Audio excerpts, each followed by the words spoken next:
parangal. Kanyang nakuha pinakamataas na karangalan, dahil sa sipag at sigasig sa pag-aaral. Bago siya umakyat para magsalita, siya muna'y nagpalingalinga. Para magulang ay hanapin kung sila'y nakarating, pero hindi nakita, siya'y nagsalita na. Ang Diyos una niyang pinasalamatan, dahil sa mga nakamit na karangalan.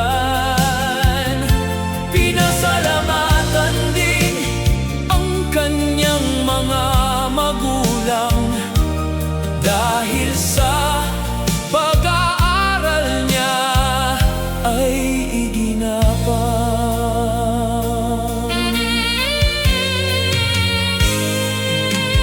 Kahit ang ama niya ay magsasaka, kanyang ina naman ay labandera. Kahit sila ay nahirapan, pag-aaral niya'y natustusan. Mga nakuhang karangalan, sila ang hinandugan. Ang Diyos una niyang pinasalamatan, dahil sa mga nakamit na karangalan. Pinasalamatan din ang kaniyang mga magulang, dahil sa pag-aaral niya ay iginapang. Habang siya'y nagsasalita, magulang niya'y nasilayan.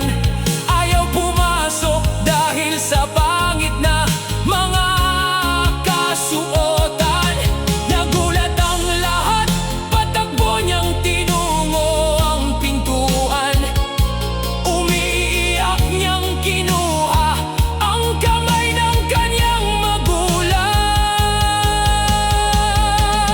Sa kanila'y kanyang isinabit mga medalyang nakamit. Mga taong nanonood, natigilan saglit, lahat nagdayuan. Kasabay